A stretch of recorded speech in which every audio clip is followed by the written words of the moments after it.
আমাদের মৃত্যুর সময় নবী আমাদের সামনে আসুক, এটা আমরা চাই কি চাই না? চাইতে হলে নামাজ লাগবে কিনা?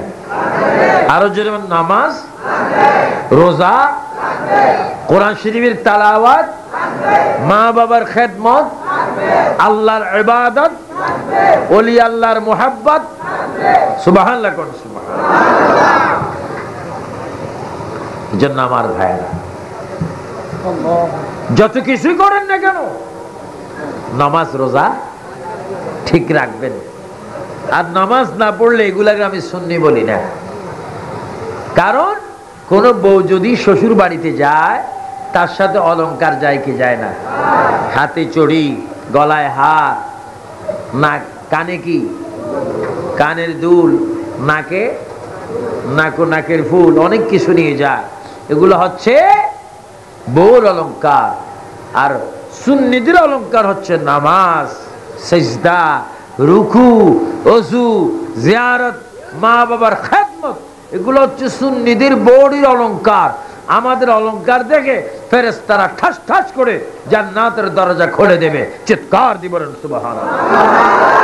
এজন্য নামাজ দৈনিক কয়েকত? আপনারা পড়েন কয়েকত? সবাই 5 ওয়াক্ত পড়েন? মিশা কথার জায়গা পাইতেছেন না? হ্যাঁ, সবাই তো 5 ওয়াক্ত পড়েন না। অনেকে সপ্তাহে পড়ে মাত্র একবার, মাসে 4 বার। আবার অনেকে আছে প্রাইভেট মুসলমান, এগুলো বছরে পড়ে 2 বার। হ্যাঁ, 2 ঈদের নামাজ ছাড়া আর কোন নামাজ পড়ে না। সব ওরা তো আবার বিশ্বাস করে আল্লাহর কাছে যায় কাঁদে, আল্লাহ গুনাহ করলে করছি আর আমার তুই পয়সা দে। আল্লাহ বলে, বান্দারে আমি তো রহমানু রহিম, আমি তো তোকে বারবার দিচ্ছি, কিন্তু তুই বারবার তো নামাজ পড়ছিস না। এই জন্য আমি আল্লাহ তোর জন্য কি, ও বান্দা একটু নামাজ পড়।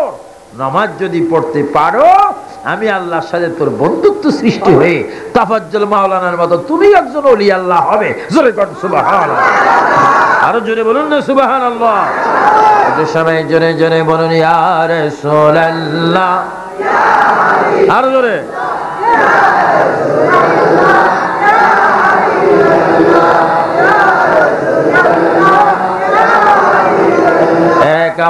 এক আওয়াজে মোহাব্বতে জোরে জোরে বলুন ইয়া রাসূলুল্লাহ,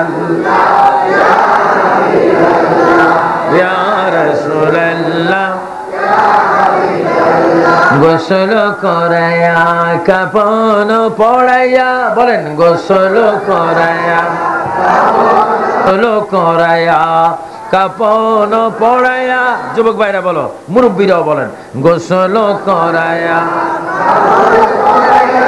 রাখিবে যখন কবরে শোয়াইয়া, লয় গকুলে গুলাম বলিয়া ইয়া রাসূলুল্লাহ, ইয়া রাসূলুল্লাহ। এই জন্য আমার ভাইয়েরা কবরের চিন্তাটা একটু বেশি করেন, নামাজটা ঠিক মতো পড়েন। সব কিছু যদি করতে পারেন তাহলে আপনি ওলি আল্লাহ হতে পারবেন। যেমনি ভাবে ওলি হয়েছেন খাজা গরিবে নওয়াজ, যেমনি ভাবে ওলি হয়েছেন হুজুর গৌসে পাক, যেমনি ভাবে ওলি হয়েছেন বাদ নকশবন্দি, যেমনি ভাবে ওলি হয়েছেন মুজাদ্দিদ আল বেসানি, যেমনি ভাবে ওলি হয়েছেন কুল আউলিয়া কেরাম ইবাদত করে করে মহান আল্লাহর কাছে তারা মাহবুব বান্দা হয়ে গেছেন। জোরে বলুন সুবহানাল্লাহ। এখন আমরা সুন্নি, আরো জন্য আমরা কি সুন্নি হয়ে যদি নামাজ না পড়ি, সুন্নি হয়ে যদি নামাজ না পড়ি, এর চাইতে দুঃখের আর কোনো ব্যাপার থাকতে পারে না। এই জন্য আমি আবু সুফিয়ান আবিদি আল কাদি আপনাদের হাতে ধরে, সুন্নি ভাইদের পায়ে ধরে আমি অনুরোধ করে যাব, আপনার 5 ওয়াক্ত নামাজটা ঠিক মতো পড়বেন এবং ইবাদত করবেন কার? মুহাব্বত হবে রাসূলুল্লাহ। যেটা বলে মুহাব্বত কার? খেদমত হচ্ছে মা বাবার। যেটা বলে খেদমত কার? আমাদের অনেকের মা বাবা আছে, অনেকের নাই। কিন্তু দেখবেন রোজার দিন অনেকে মা বাপকে বাদ দেয় না, মা বাবাকে বাদ না দিয়ে ভিন্ন খাওয়ায়, কিন্তু নিজের বিবির প্রেমে পড়ে নিজে জুদা খাচ্ছে, ভিন্ন সেপারেট খাচ্ছে।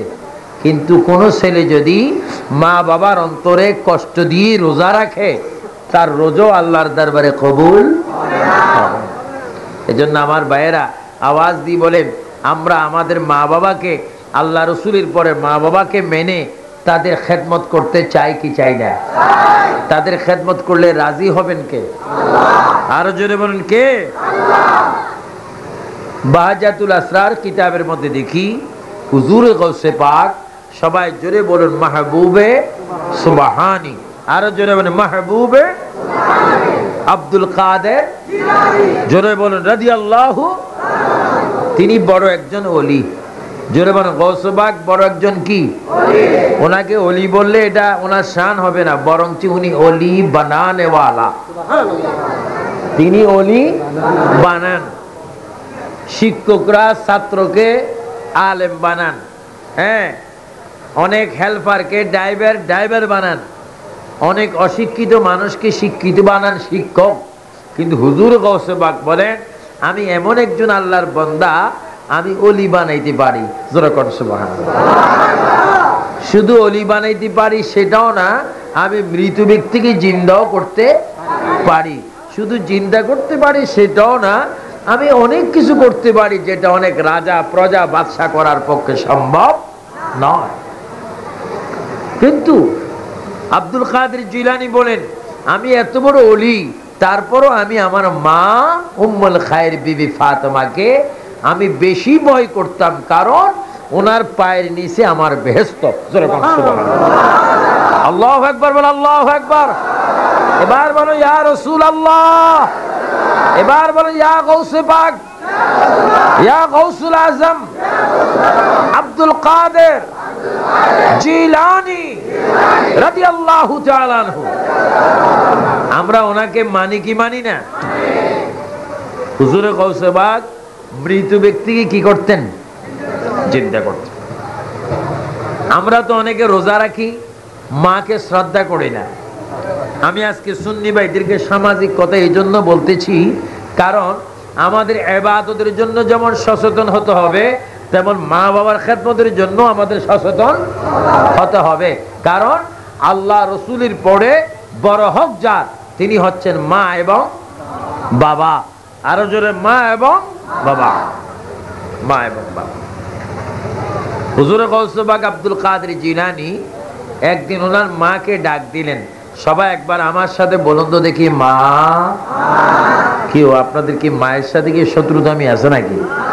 আর একটু এমন জোরে জোরে ডাক দিবেন, অনেক মায়ের কানে যেন মাইকের আওয়াজ গিয়ে যেন মা বাধ্য হয় সন্তানকে দোয়া করে দিতে। আর একটু জোরে বলেন মা, মা। এবার বলুন বাবা, এবার বলুন আল্লাহ, এবার বলুন ইয়া রাসূলুল্লাহ। এই 4টি নামের মধ্যে মজা আছে কিনা? কেউ যদি মুসিবতে পড়ে মা ডাক দেয় না? বাবার কথা একটু কম আসে, প্রথম কি আসে? মা। না আপনাদের দেশে এই কথা বলে শাশুড়ি? হ্যাঁ হ্যাঁ, অনেকে তো শাশুড়ির মায়া, মায়ের মায়া বলে যায়। হুজুরে গৌসে পাক ওনার মাকে ডাক দিলেন, মা। তো উম্মুল খায়ের বিবি ফাতেমা বললেন, বাবা কি বলো? মা, আমি যদি আপনার একটি উপকার করে থাকি, আপনি কি আমাকে দুধের দাবির থেকে মুক্তি দিবেন? সুবহানাল্লাহ বলেন। কিসের দাবি? আমাদের মায়ের বুকে আমরা কি খেয়েছি? দুধ খেয়েছি। আর অনেক জালিম ছেলে আছে মায়ের গায়ে হাত তোলে, মাকে গর্দানের মধ্যে ধাক্কা দিয়ে ঘর থেকে বাহির করে দেয়, যা বাহির হয়ে যা। আমার বাবারা, মার সাথে বেয়াদবি করি 30 রোজা না, 30 কোটি রোজাও যদি তুমি রাখো, 30 কোটি তারাবিও যদি পড়ো, 30 লক্ষ বার যদি হজ করো, তোমার কোন ইবাদত কবুল হবে না যতক্ষণ মা তোমাকে ক্ষমা না করে। যেন খবরদার মায়ের সাথে যেন বেয়াদবি না হয়।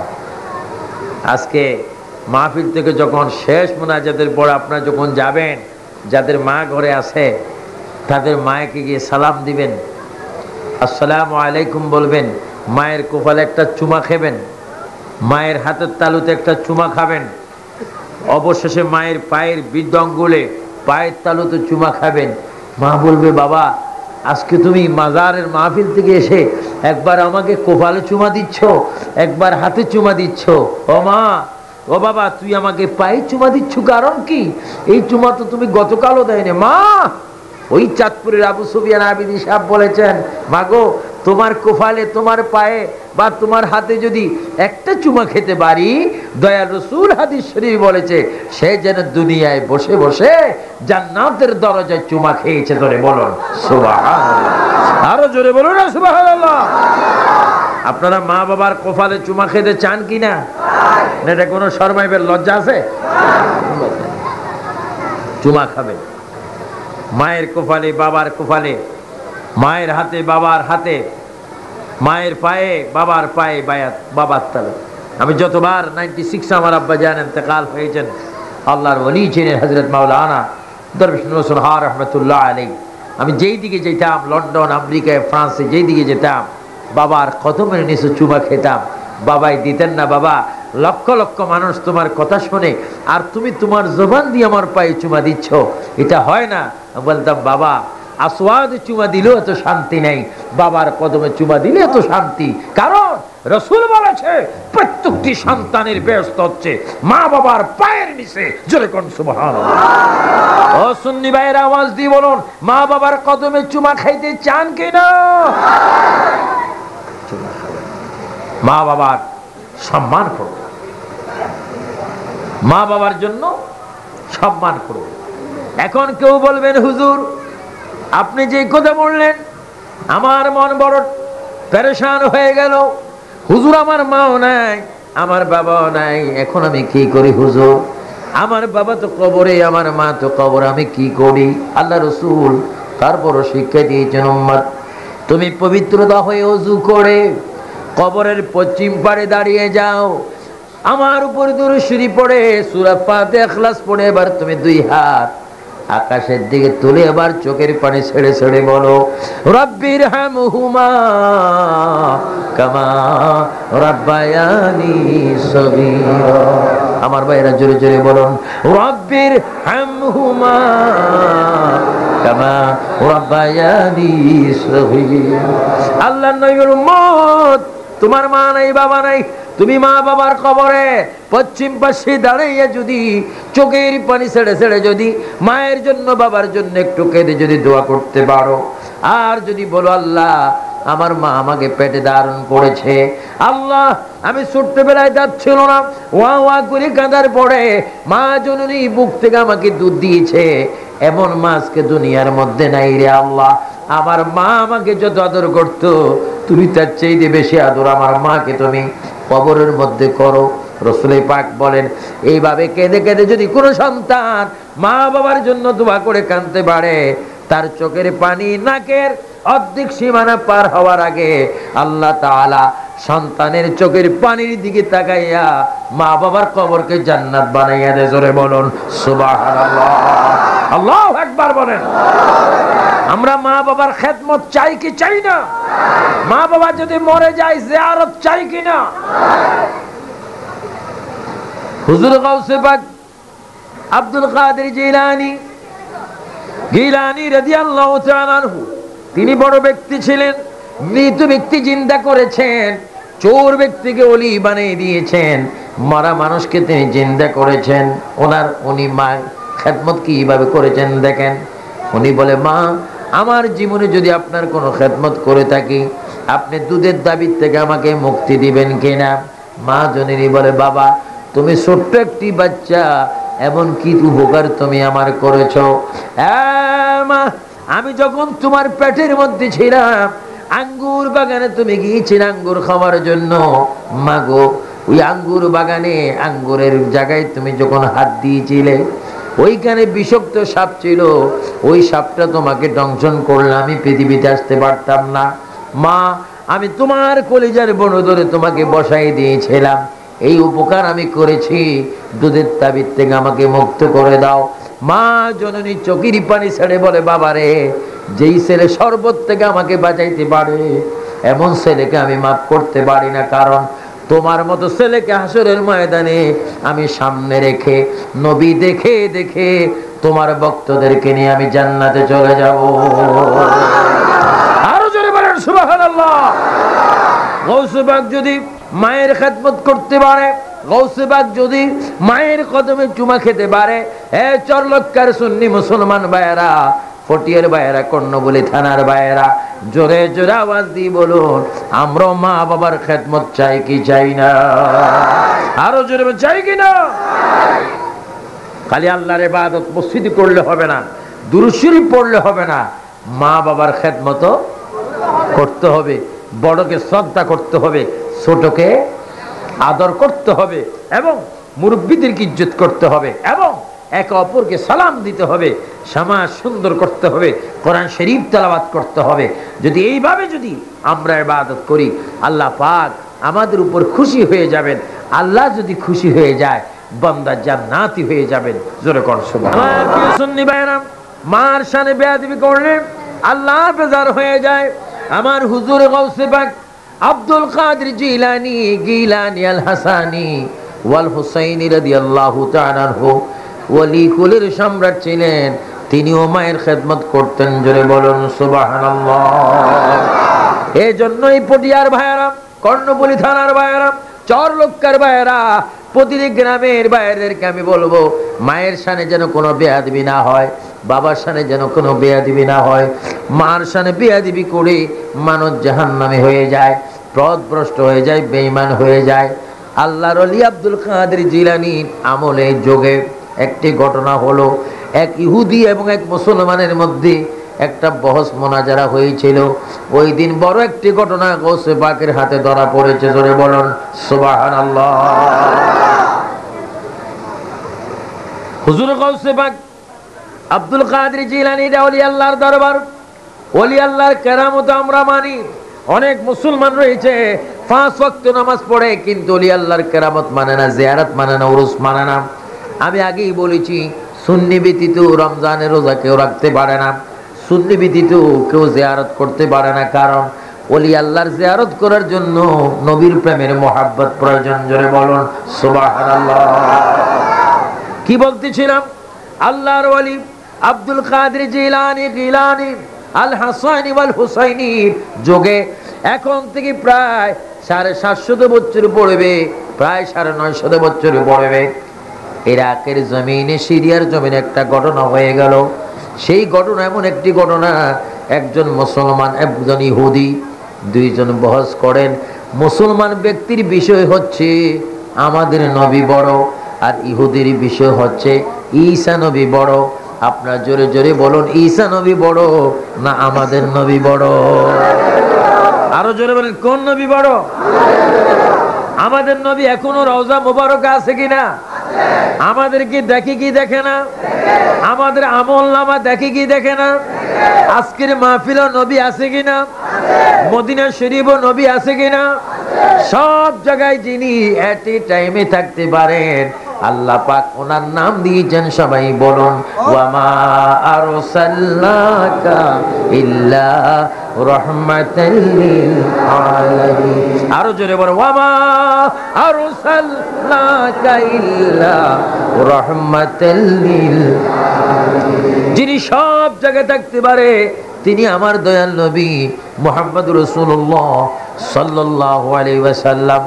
আমার নবী নিয়ে এবং ঈসা নবী নিয়ে এক ইহুদি আর এক মুসলমান গৌসে পাকের যুগে বহস শুরু করে দিলেন। মুসলমান ব্যক্তি বলেন আমাদের নবী বড়, আর ইহুদি বলেন ঈসা নবী বড়। মুসলমান ব্যক্তি বলেন আমাদের নবী এই জন্য বড়, আমাদের নবী আমাদের কাছে মদিনা শরীফ শুয়ে আছেন, আর তোমাদের নবী ঈসা নবী চতুর্থ আসমানে রয়েছেন। জোরে বলুন সুবহানাল্লাহ। ঈসা নবী বর্তমান কোথায়? আর আমাদের নবী নিচে মাটিতে।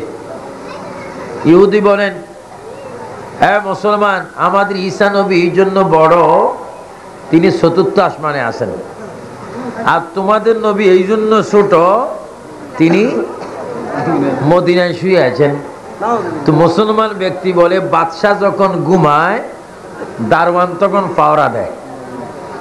তো আমাদের নবী বাদশাহ হয়ে ঘুমাচ্ছেন, তোমাদের নবী দারওয়ান হয়ে পাওরা দিচ্ছেন। যেরকম সুবহানাল্লাহ। ইহুদি ব্যক্তি বলেন আমাদের নবী মৃত্যু ব্যক্তিকে চিন্তা করতে পারে, তোমাদের নবী মৃত্যু ব্যক্তিকে চিন্তা করতে পারে না। কিন্তু আমাদের নবী দিয়ে মৃত্যু ব্যক্তিকে চিন্তা করতে পারতেন, ওই মুহূর্তে মুসলমান ব্যক্তির জানা ছিল না। এই জন্য মুসলমান ব্যক্তি হেরে যাচ্ছেন ইহুদির কাছে। আর গৌসে পাক বাগদাদ শরীফে আসরের নামাজের ওযু বানাচ্ছেন, আর আমার নবী রওজা মুবারক থেকে ডাক দিলেন, আব্দুল কাদের তুমি আসরের নামাজের ওযু বানাচ্ছ, কিন্তু সিরিয়ার মাটিতে আমার একজন আশিক ইহুদির কাছে হার মানতেছে, তাড়াতাড়ি সেখানে গিয়ে আমার মুসলমানের ইজ্জত রক্ষা করো। জোরে বলুন সুবহানাল্লাহ, বলুন না আল্লাহু আকবার। ইজ্জতের মালিক কে? ওয়া তুইজ্জু মান তাশাউ ওয়া তুযিল্লু মান তাশাউ বিয়াদিকাল খায়র ইন্নাকা আলা কুল্লি। ইজ্জত আসে কার থেকে? আবার বেজ্জতিও কে করে দেন? আল্লাহ। এর জন্য ভাইয়েরা, যে যদ্দুর ইজ্জতওয়ালা হয়েছেন ইজ্জতটা ধরে রাখার চেষ্টা করবেন। হ্যাঁ, অনেক সময় দেখা যায় না টায়ার কি হয়ে যায়, চাক্কা পাংচার হয়ে যায়, আবার নতুন করে দিতে হয়। ঈমান যদি একবার চলে যায় এটা আসা বড় কঠিন হয়ে যায়। ঈসা নবী ইহুদি বলতেছে আমাদের নবী বড়, মুসলমান চুপ মারিয়াস। গৌসে পাক ওযু বানিয়ে কয়েক সেকেন্ডের মধ্যে সিরিয়ার মধ্যে দুইজনের মাঝখানে দাঁড়িয়ে গেলেন। যেরকম সুবহানাল্লাহ। মুসলমান ব্যক্তি গৌসে পাককে দেখে বলেন, চেনা চেনা মনে হয়, হে আল্লাহর ওলি আপনাকে আমি চিনতে পারি মতো মনে হয়, কোথায় দেখেছি আমার স্মরণ হয় না। গৌসে পাক ডাক দিয়ে বলে, অবশ্যই তুমি আমাকে দুনিয়া না দেখলো তুমি আলমে আরওয়ার মধ্যে দেখেছো, আমার নাম অবশ্যই তুমি শুনেছো, আমি জিলান শহরের বাগদাদের আব্দুল কাদের জিলানী। জোরে বলুন সুবহানাল্লাহ। হুজুর এই মুহূর্তে এখানে কি করে আসলেন? কয় তুমি ইহুদির সঠিক জবাব দিতে পারোনি, আমি আসরের নামাজ ওযু বানাচ্ছিলাম, দয়াল নবী আমাকে ডাক দিয়েছেন আব্দুল কাদের। সিরিয়ার মধ্যে ইহুদির সামনে মুসলমান বেইজ্জতি হয়ে যাচ্ছে। হ্যাঁ আব্দুল কাদের, ওই সিরিয়ার মধ্যে গিয়ে আমার উম্মতকে তুমি একটু বাঁচাও, এই জন্য আমি চলে আসলাম। গৌসে পাক বলেন, হ্যাঁ ইহুদি কি হয়েছে বলো। আমি বলতে চাই আমাদের নবী ঈসা নবী মৃত্যু ব্যক্তিকে জিন্দা করতে পারে, আপনাদের আখিরি নবী জিন্দা করতে পারে না। গৌসে পাক ডাক দিয়ে বলে, খামোশ, আমার নবী অনেক ঊর্ধ্বে, আমার নবী অনেক ঊর্ধ্বে। আমি নবীও নয়, আমি সাহাবীও নয়, আমি তাবিও নয়, তবে তাবিও নয়, আমি মাযহাবের ইমামও নয়, আমি নবীর গোলামের গোলামের গোলাম, আমার নাম আব্দুল কাদের। এই ইহুদি শুনো, তোমার ঈসা নবী মৃত্যু ব্যক্তি জিন্দা করতে পারে, আমি আখিরি জামানার নবীর গোলামের গোলাম হয়েও তোমার ঈসা নবী যা পারে আমি নবীর উম্মত হয়েও তা পারি। জোরে বলুন সুবহানাল্লাহ, আল্লাহু আকবার, আরো জোরে আল্লাহু আকবার। গৌসে পাক এত কিছু পারার পরও রোজা ছিল কিনা? আর আমরা এত ওয়াজ শোনার পরে রোজা থাকি না। আমরা বেরোজগারি হওয়ার মধ্যে পণ্ডিত। হ্যাঁ, আহা, হুজুর আব্দুল কাদের জিলানী ওই ইহুদিকে বলে, খামোশ, এই ইহুদি, আমার নবী অনেক দূরের কথা, আমিও মৃত্যু ব্যক্তিকে জিন্দা করতে পারি। ইহুদি বলে, পারেন কি পারেন না এখন বোঝা যাবে। কই চলেন। ইহুদি বড় চালাক, একটা পুরান কবরস্থানে নিয়ে গেলেন, যে কবরটা প্রায় 13 হাত লম্বা। আরো জোরে বলেন কয় হাত? তৎকালীন মানুষ 13 হাত, 12 হাত, 14 হাত, 15 হাত, 16 হাত ছিল। কিয়ামতের আগে মানুষগুলি এক মরম হয়ে যাবে, মেসওয়াকের যুদ্ধ হবে। আমার ভাইয়েরা, 13 হাত লম্বাওয়ালা একটা 7000 বছর আগের কবরের মধ্যে গৌসে পাককে নিয়ে যাওয়া হলো। গৌসে পাক বলে, এখানে কে? ওইখানে একজন পুরাতন আল্লাহর বান্দা শুয়ে আছেন, আল্লাহর ওয়ালি মাহবুব সুবহানী। ওই কবরের পাশে গিয়ে ডাক দিন, হে আল্লাহর বান্দা, তোমার নাম জানান আমার কোনো প্রয়োজন নাই, তোমার বংশ জানান আমার কোনো প্রয়োজন নাই, কিন্তু তুমি তো জানো আমি আওলাদ রসুল, আমি আব্দুল কাদের জিলানী, তোমাকে ডাক দিচ্ছি, যে অবস্থার মধ্যে তুমি আসো না কেন আমার হুকুমের সাথে তুমি কবর থেকে বাইর হয়ে যাও। আল্লাহর ওয়ালি মাহবুব সুবহানী কবরের উপরে হাত রেখে যখন ডাক দিলেন, 13 হাত লম্বাওয়ালা কবর থেকে একটা মুর্দার সালাম দিয়ে দিয়ে বাইর হয়ে গেলেন। এবং বাইর হওয়ার পরে হুজুরে গাউসে বাগ দেখতে পেলেন ওই 13 হাত লম্বাওয়ালা মানুষটির নাভি থেকে পায়ের দিকে কয়লা, আগুনের কয়লা দেখা যায়, নাভির থেকে উপরের দিকে জান্নাতের অবস্থা দেখা যায়। গাউসে বাগ থেকে বলে, আল্লাহর বান্দা তোমাকে আমি চিন্তা করো একটা, কেমন দেখতেছি তোমার এই অবস্থা কেন? তোমার একদিকে আগুন একদিকে ভালো, কারণ কি? ওই মূর্তি ব্যক্তি জিন্দা হয়ে বলে, হুজুর আমাকে বড় দুঃখের কথা মনে করে দিয়েছেন। হুজুর আমি এই দুনিয়ায় থাকতে আমার মাকে আমি খুব ভালোবাসতাম, মাকে আমি খুব আদর করতাম, মাকে আমি শ্রদ্ধা করতাম। একদিন বিবির প্রেমের মধ্যে পড়ে বিবির কথা ধরে আমি জালিম 2 পাও জোর করে আমার মায়ের বুকে আমি একটা লাথি মেরেছিলাম। ওই লাথি মারার কারণে আমি হাজার হাজার বছর ধরে জাহান্নামের আগুনের মধ্যে আমি জ্বলতেছি। হুজুর আমাকে আর কবরে পাঠাইবেন না, আমাকে একটু আমার মাকে জিন্দা করে পায়ের মধ্যে ফেলেন। আল্লাহর ওয়ালি মায়ের কবরের পাশে গিয়ে মাকে জীবিত করলো। মাকে জীবিত করার পরে মা ডাক দিয়ে বলে, বাবা আব্দুল কাদের, নিষ্ঠুর দুনিয়ায় কেন আমাকে আবার জীবিত করলে? ও মা আমার পিছন দিকে তাকায়া দেখো, এই সন্তানকে তুমি চেনোনি? মা জননী সন্তানের চোখের দিকে তাকাইয়া বলে, বাবা আমি চিনি, কিন্তু এটাকে আমি মাফ করব না, এটা বড় জালিম। 10 মাস 10 দিন পেটে নিয়েছিলাম, এখনো পেটের ব্যথা আমার থেকে যায়নি। এই সন্তান বউর প্রেমের মধ্যে পড়ে আমার বুকে লাথি মেরেছে, লাথির আঘাতগুলো যেন এখনো আমার মনে হচ্ছে, আমি তাকে মাফ করব না। হুজুরে গাউসে বাগ বলে, মাগো তুমি মাফ করে দাও, যদি মাফ না করো তার গুনাহ আল্লাহ মাফ করবে না। মা বলে, আমি মাফ করব না। হুজুরে গাউসে বাগ কেরামত দিয়ে সন্তানকে মায়ের সামনে কেরামত দিয়ে যখন আগুন লাগাইয়া দিলেন, সারা শরীরে যখন আগুন জ্বালাইয়া দিলেন, মা চিৎকার মারি বলে, আব্দুল কাদের জিলানী তোমার পায়ে ধরি, আল্লাহকে বলো আমার সন্তানকে যেন মাফ করে দেয়, আমার সন্তানকে যেন ক্ষমা করে দেয়। আমিও ক্ষমা করে দিলাম।